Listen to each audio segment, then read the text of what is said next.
오늘은 엘리사를 부르심이라는 제목으로 하나님의 말씀을 전하겠습니다. 우리 주제 성경절 열왕기상 19장 16절과 20절의 말씀을 함께 보겠습니다. 열왕기상 19장 16절 그리고 20절 말씀입니다. 16절 너는 사밧의 아들 엘리사에게 기름을 부어 너를 대신하여 선지자가 되게 하라.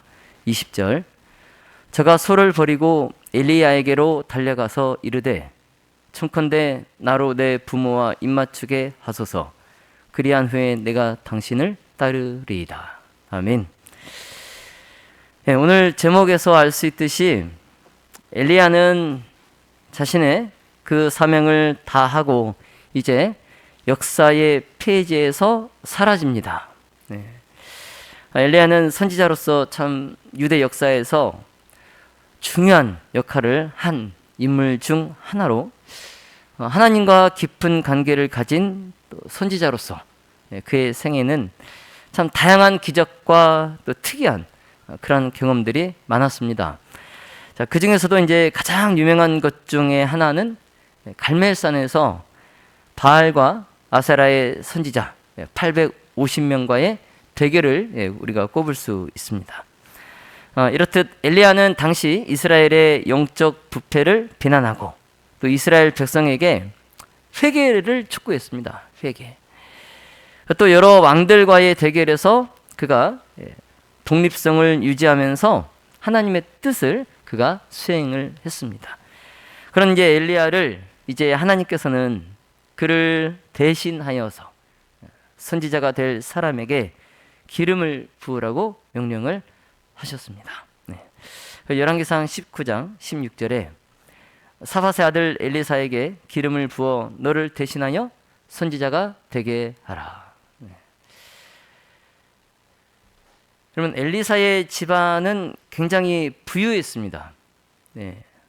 우리가 잘 알다시피 밭을 엘리사가 갈 때 몇 마리, 소 몇 마리를 가지고 밭을 갈았어요? 12마리. 12마리, 12결이, 12결의의 소를 가지고 밭을 갈 정도로 그 집안이 굉장히 부유했어요. 그리고 이제 그 이스라엘의 배도가 거의 뭐 부편화됐던, 뭐 왕부터 시작해서 모든 백성들까지 너나 나나 할 것 없이 우상을 숭배했던, 하나님께 배도했던 그 시대에도 이 바알에게 무릎을 꿇지 아니한 그 무리 가운데에 속해 있을 정도로 이 엘리사의 가정은 매일매일 하나님께 충성하고 영광을 돌리는 그런 가정이었습니다. 엘리사는 이제 이런 가정 환경 속에서 어린 시절을 보냈어요. 그래서 조용한 이런 전원 생활 가운데에서 하나님의 교훈 그리고 천연계 속에서 자연이 가르치는 가르침을 배우고 또 부모와 하나님께 순종하는 것을 그가 어린 시절에 배웠어요. 그래서 영감의 선지자는 이러한 가르침과 배움이 후일에 엘리사로 하여금 하나님의 사역을 감당하기에 적합한 자가 되도록 했다. 이렇게 말씀합니다. 예. 그래서 엘리사는 성실함 그리고 충실함 그리고 하나님께 대한 사랑과 경외심 이런 것들을 가지고 그가 작은 그런 일들에 충실하면서 하늘의 임무를 그가 맡을 준비를 하고 있었던 것입니다. 그래서 날마다의 이런 실제적인 경험 이런 것들을 통해서 그가 섬기는 일을 배웠고 또 이것을 배움으로 또한 가르치는 법과 또 인도하는 법을 그가 배웠습니다.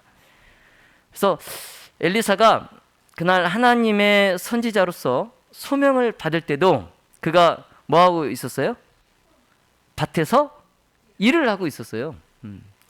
그래서 아버지의 종들과 함께 그가 밭을 가고 있을 때 그때 하나님께로부터 선지자로서 소명을 그가 받았어요. 그래서 그가 아버지의 밭에서 일을 하면서 사람들을 지도할 능력 그리고 또 사람들을 섬기고자 하는 그런 겸비한 마음 이런 것들을 그가 그런 일터에서 길러가고 있었던 겁니다. 이렇게 이제 엘리사는 집안일에 그의 아버지와 그가 협력함으로써 또 하나님과 협력하는 것을 그가 배울 수 있었어요. 예.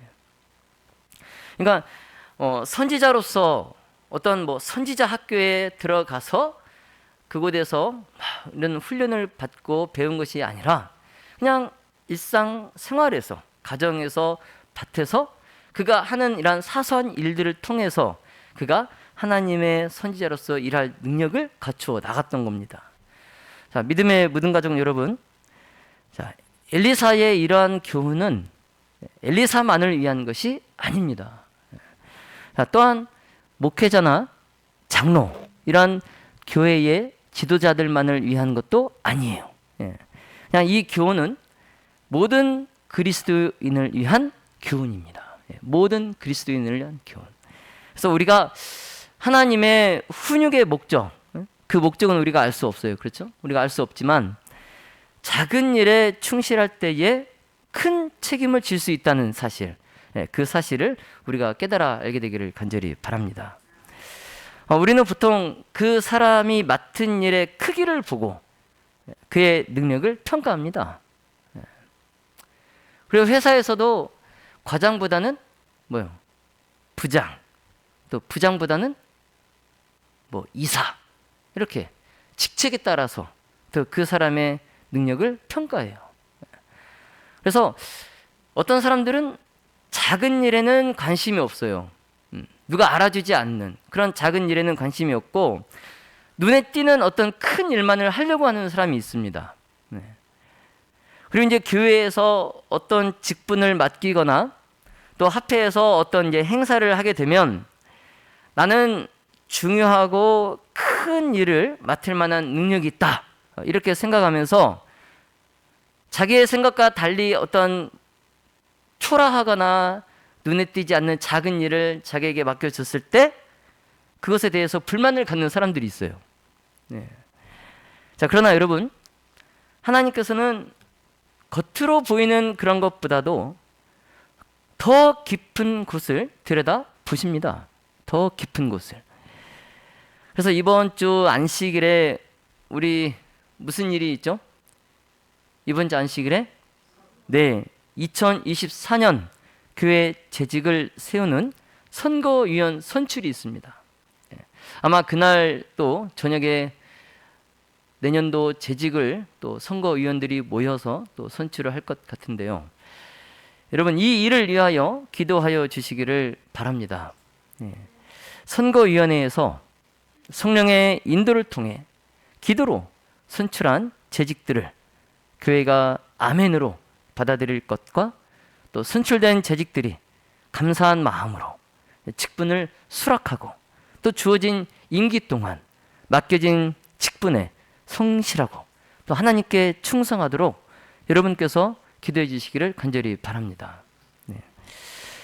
여러분, 화이트 선지자는 말씀하시기를 우리의 생애의 모든 행동은 품성의 표현이다 라고 그랬어요. 자, 우리의 생애의 모든 행동은 품성의 표현이다.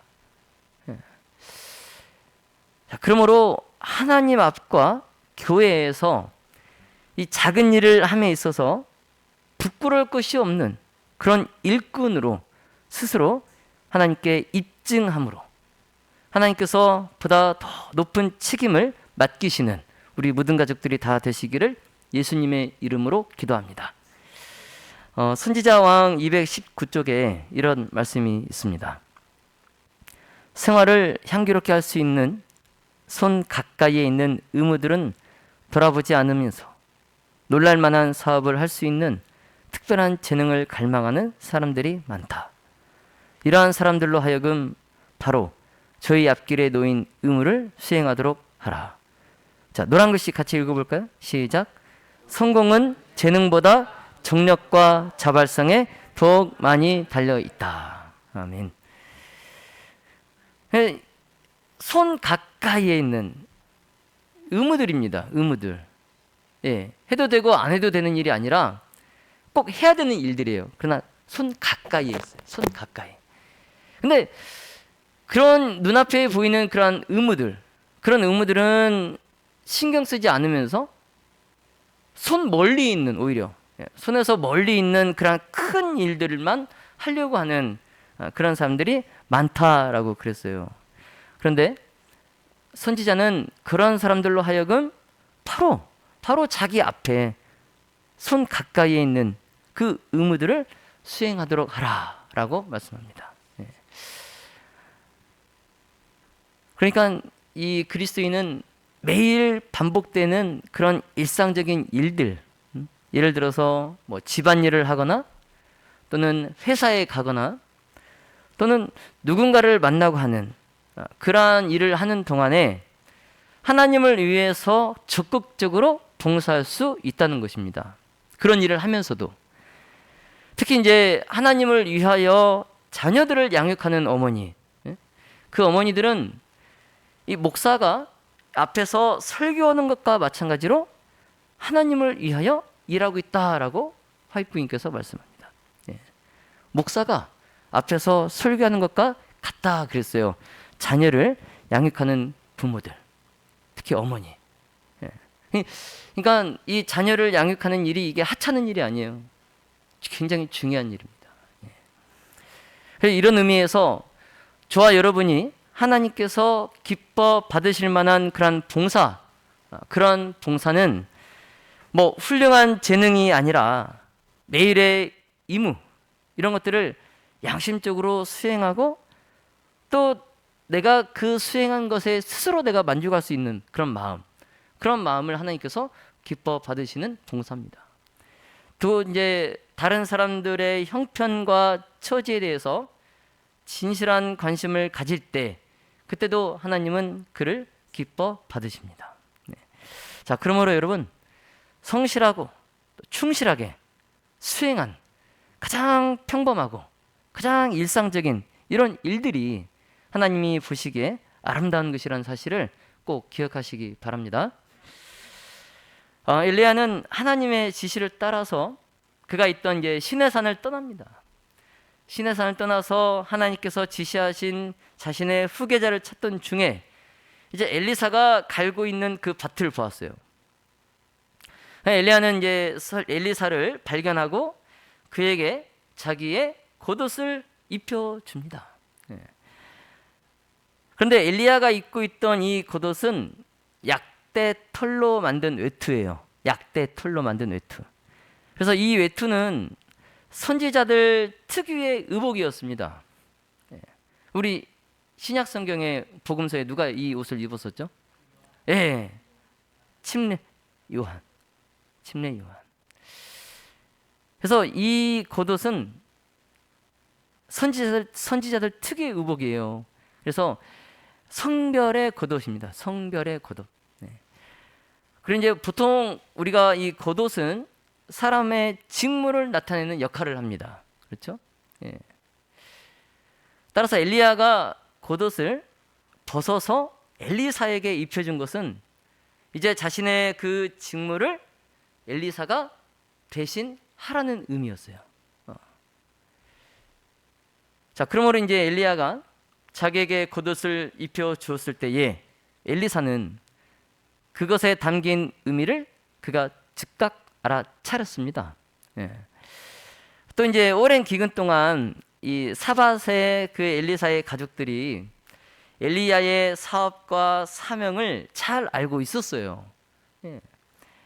그래서 갈멜산에서 그가 이방 선지자들과 대결해서 싸워서 이겼던 것, 그리고 그가 기도했을 때 기근이 물러가고 또 가뭄이 해결되고 비가 내렸던 것. 그래서 하나님의 성령께서 엘리사의 마음에 엘리야의 행동이 의미하는 바에 대해서 깊은 감명을 받도록 하셨기 때문에 엘리야가 겉옷을 자기에게 입혀 주었을 때에 하나님께서 자신을 엘리사의 후계자로 부르신 신호였음을 그가 바로 알 수 있었습니다. 그래서 열왕기상 19장 20절을 보시면 저가 소를 버리고 엘리야에게로 달려가서 이르되 청컨대 나로 내 부모와 입맞추게 하소서.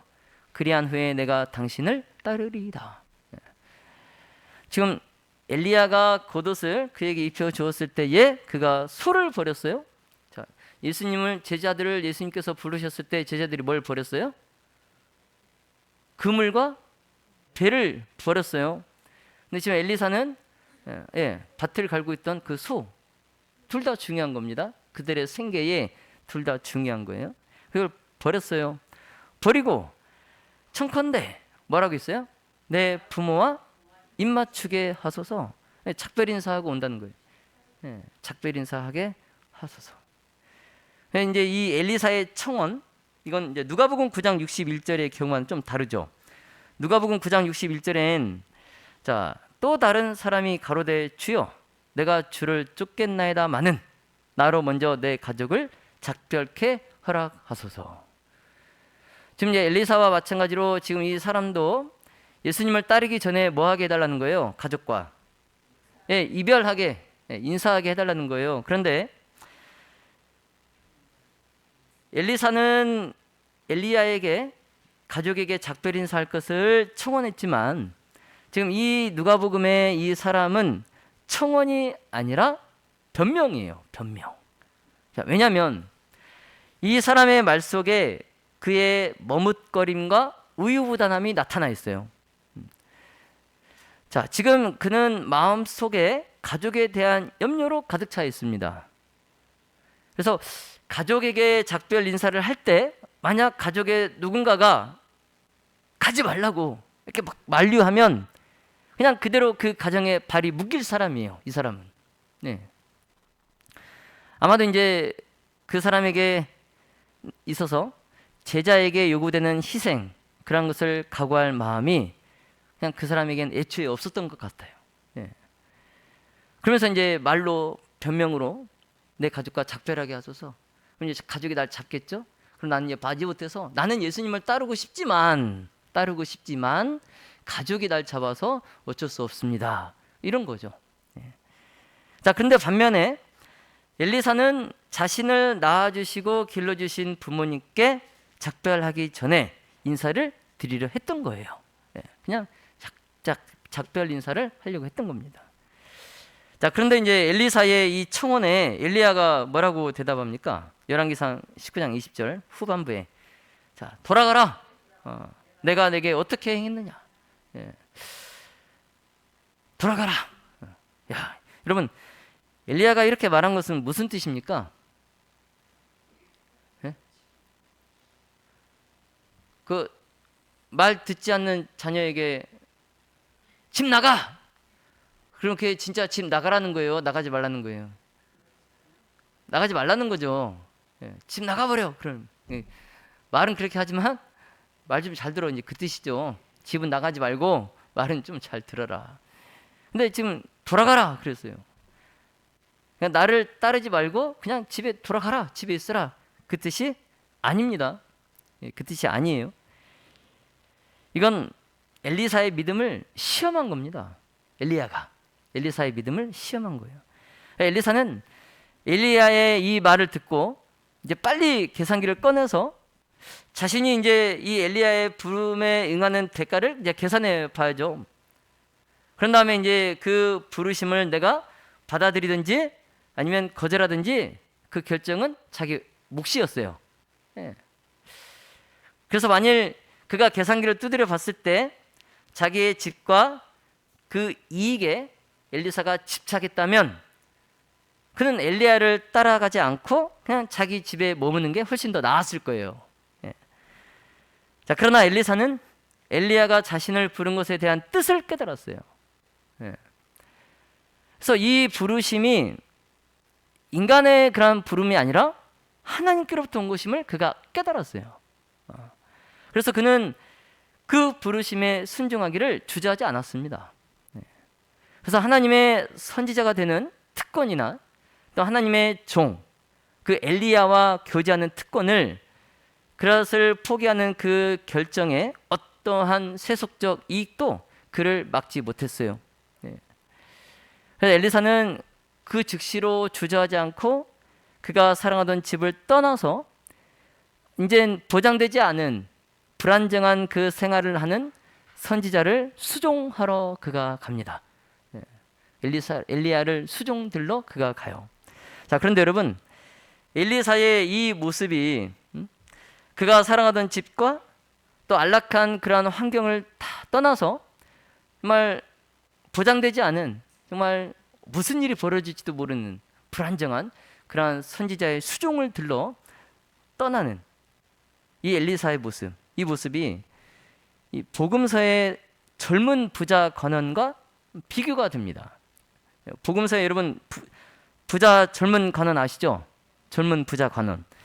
그 마태복음 19장 21절에 내가 무슨 선한 일을 하여야 영생을 얻으리까? 이 질문을 가지고 온 그 젊은 관원에게 하신 이 예수님의 이 대답에는 엘리사에게 하신 부르심과 동일한 부르심이 있어요. 엘리사에게 하신 부르심과 동일한 부르심이 있어요. 예수님께서는 네가 온전하고자 할진대 가서 네 소유를 팔아 가난한 자들을 주라. 그리하면 하늘에서 부하가 내게 있으리라. 그리고 와서 나를 뭐하라? 쫓으라. 이렇게 대답을 하셨단 말이에요. 먼저 네 소유를 팔아서 가난한 자들에게 다 주고 그리고 와서 나를 쫓으라. 예.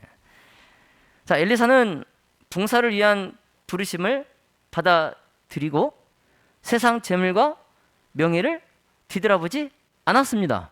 예. 마치 쟁기를 손에 든 자가 밭을 갈다가 뒤를 돌아보지 않는 것처럼 엘리사는 이 부르심을 받아들이고 뒤를 돌아보지 않았어요. 세상 재물을 돌아보지 않았어요. 자, 그러나 이 젊은 관원은 예수님의 말씀을 들을 때에 그가 뭐가 많음으로 재물이 많음으로 뭐하며 가버렸다? 근심하며 가버렸다. 근심하며 갔다.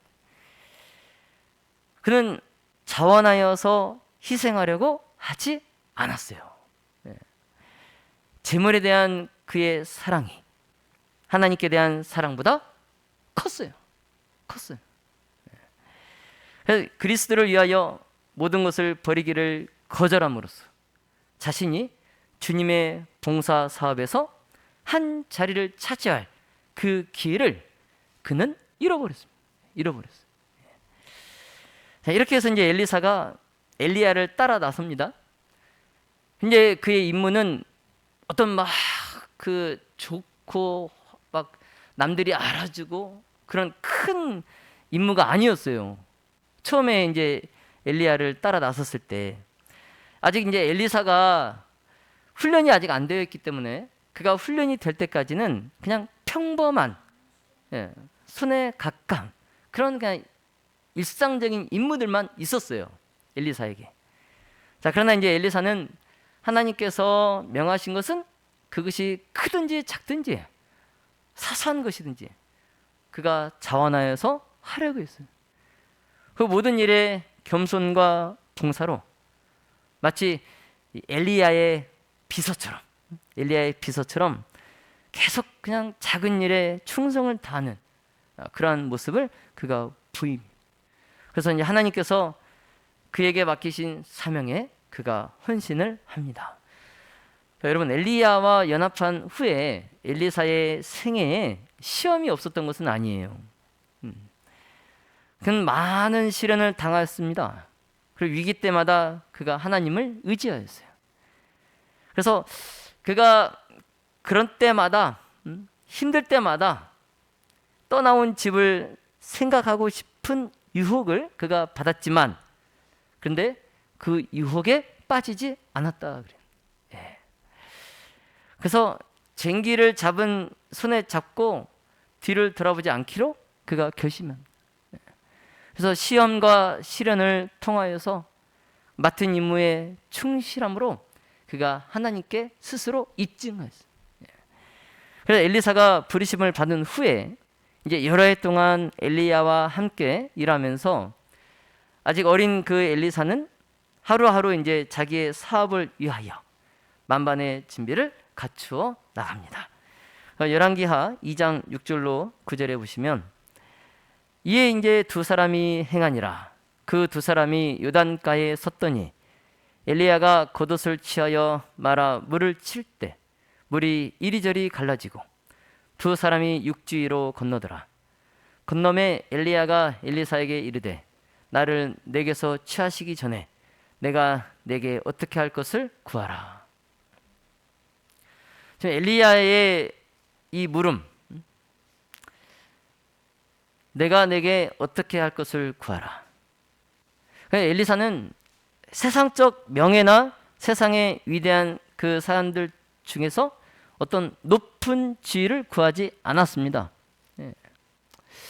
마치 이제 솔로몬에게 하나님께서 내가 내게 무엇을 해줄지 내가 구하라 말씀하실 때처럼 이 엘리사가 갈망한 것은 승천으로 영광스럽게 되는 이 엘리야에게 그때 내려주셨던 그 성령을 자신에게도 풍성히 내려주시는 거였어요.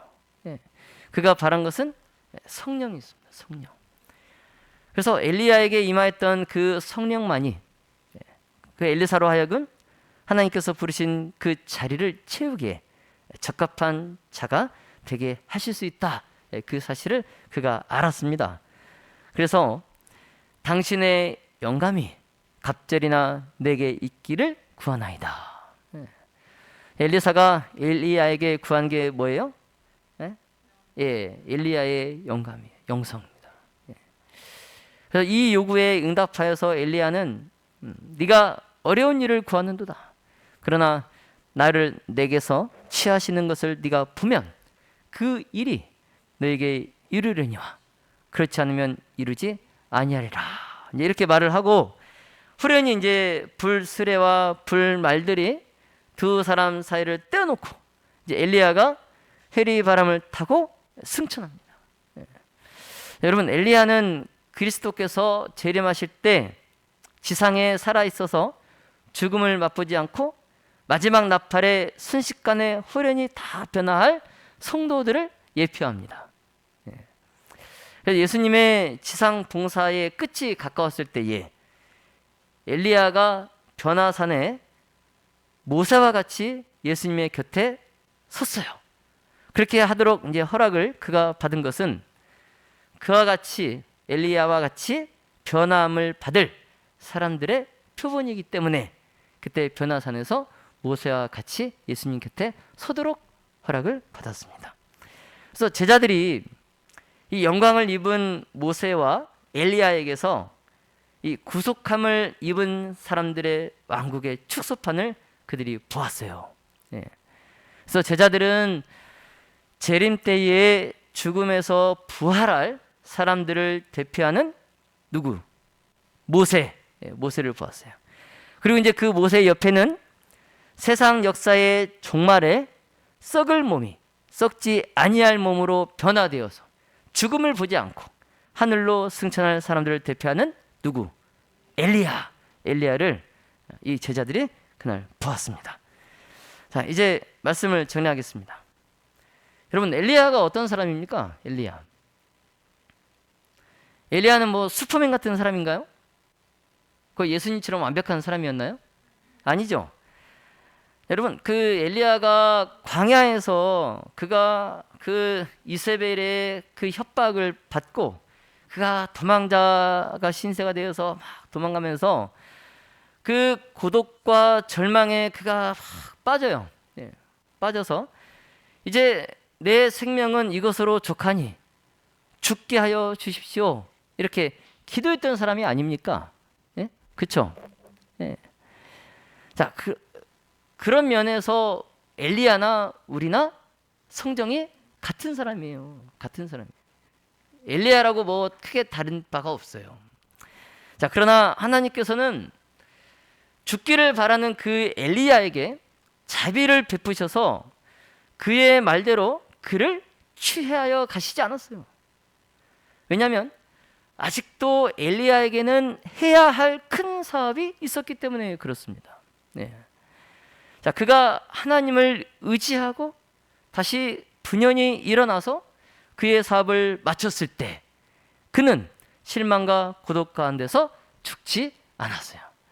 그는 무덤 아래로 내려가지 않고 천사들과 같이 하나님의 영광스러운 보좌 앞에 올라갔습니다.